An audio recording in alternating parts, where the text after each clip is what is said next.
আজকে বানিয়েছিলাম মসুরির ডালের চচ্চড়ি। যদিও আমি আগে কোনোদিনও বানাইনি, মায়ের মুখ থেকে শোনা আর মায়ের থেকেই শেখা। বানিয়েছি প্রথমবার, কিন্তু দুর্দান্ত হয়েছিল, একদম মানে হেভি, কিছু বলার নেই।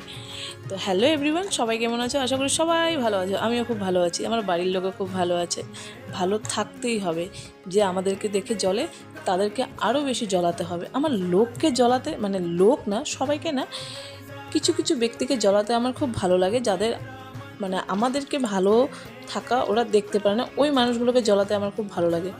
তাদের সামনে আমার যদি কষ্টও হয় না, আমি মুখে এনি টাইম হাসি রাখি, যেন ওদের আমার হাসিটা দেখে ওরা এমনিতেই জ্বলে যায়, যে ও কী নিয়ে এত খুশি। আমি সবসময় খুশি থাকি। তো তোমরা আবার রাগ করো না। তোমাদের আমার এই রেসিপিটা কেমন লাগলো? আমার কিন্তু খেতে দারুণ লেগেছিলো। তোমাদের যদি আমার এই রেসিপিটি ভালো লেগে থাকে তাহলে ভিডিওটি লাইক আর সাবস্ক্রাইব করে দিও। টাটা, বাই বাই, হরে কৃষ্ণ।